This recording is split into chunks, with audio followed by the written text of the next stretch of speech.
We have a great guest in studio currently, and we're going to be talking about a new push to show support and perhaps get into the works a new license plate for the Fraternal Order of Police. Executive Director Lynnette Buffington is with us. Good morning. Good morning. Thanks for being here.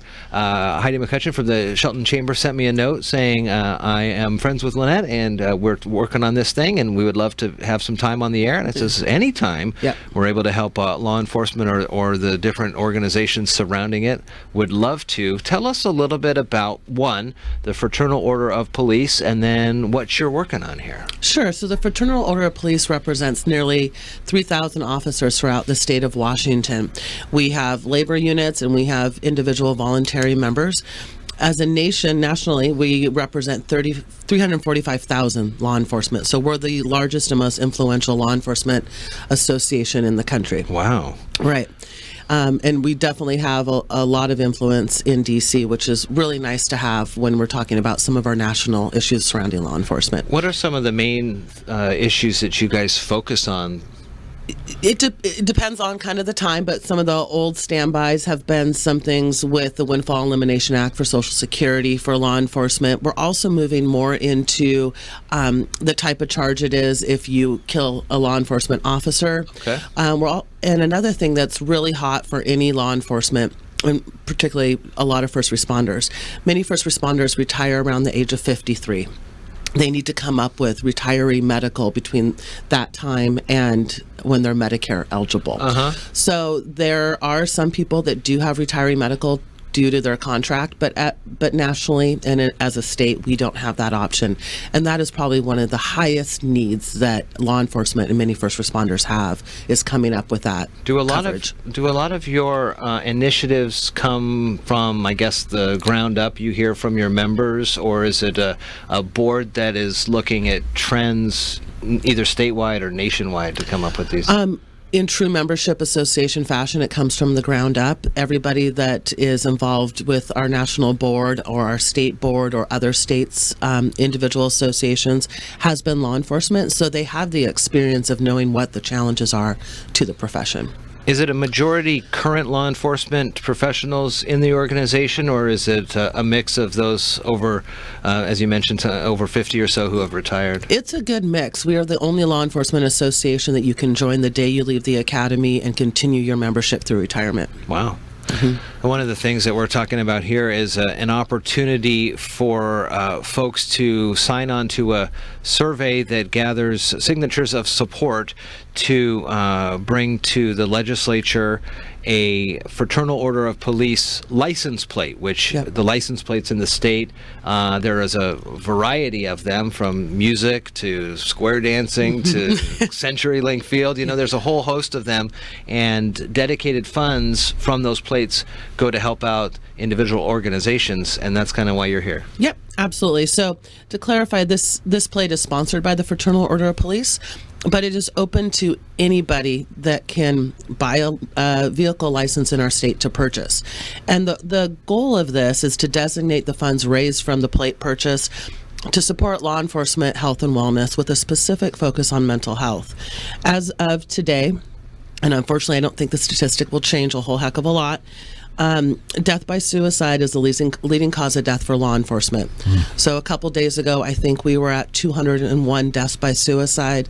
When I wrote the press release, I believe we were at 195 or 197. Wow. So only in a couple weeks, that number's increased. And sadly, we know that number's conservative. These are confirmed suicides, and we know that there's probably some that are not confirmed or not disclosed.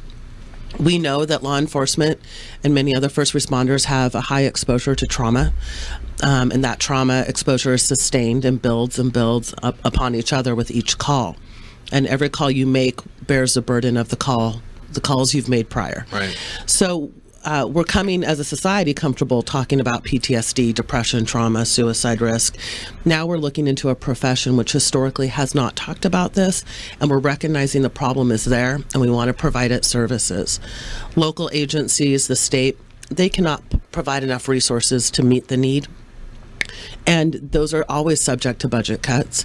Grants are subject to a competitive process. We don't want any of this to be by chance or at the mercy of a budget. So by raising these dollars, we are going to build a fund to support law enforcement, health and wellness, and again, focus on mental health. Our first initiative is to build what we call a CISM team, which is Critical Incident Stress Management. And that's a peer-driven counseling program. The conversations are protected, and that program allows people to have that peer to talk them through the trauma and check on them, with always the option of going in and elevating that type of care to a professional. Dream-wise, aspirationally, we want a state team that can deploy into a critical incident and support the agency. Then the next dream is regional teams that deploy through certain areas to support, so it's not just one team that is taxed with all of that.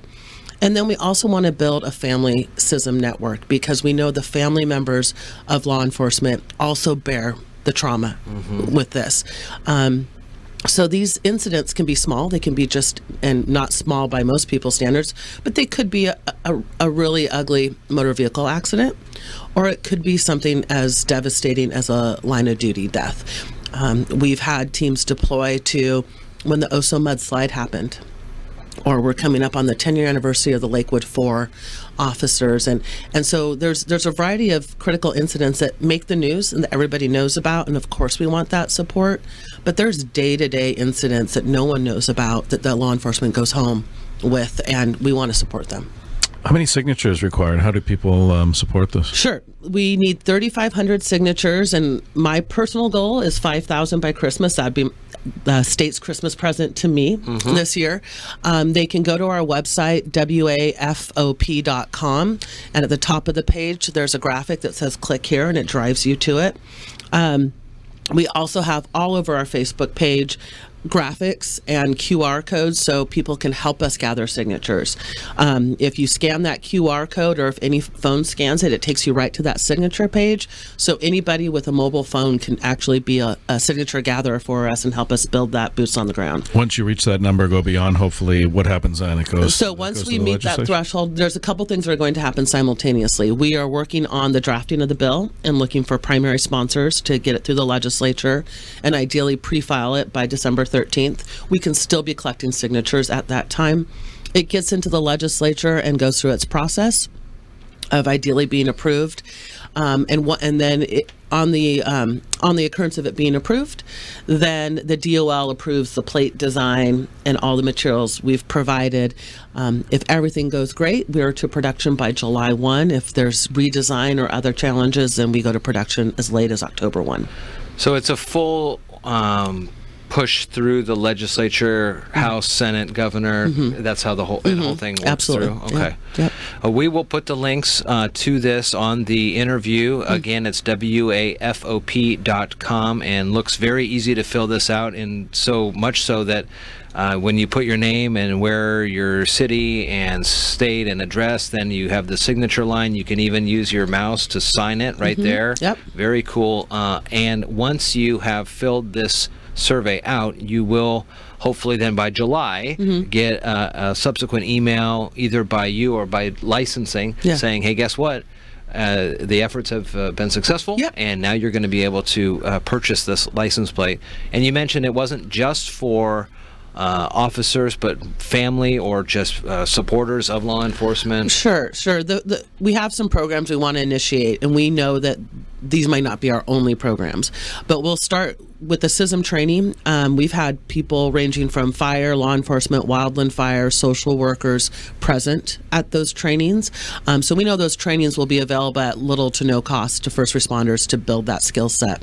And then we'll build other stuff for law enforcement beyond that and their family members. Again, we're talking with the Executive Director of Washington State's Fraternal Order of Police, Lynnette Buffington, and we'll share this not only on our website here on this side of the mountains, but on our other side of the mountain website in Afraid in Grant County as well. So we'll get the word out there and hope for that 5,000 signatures by Christmas. That'd be awesome. Great. I appreciate it. Thanks for coming in and sharing this information. I appreciate with us. it. Thank you guys both.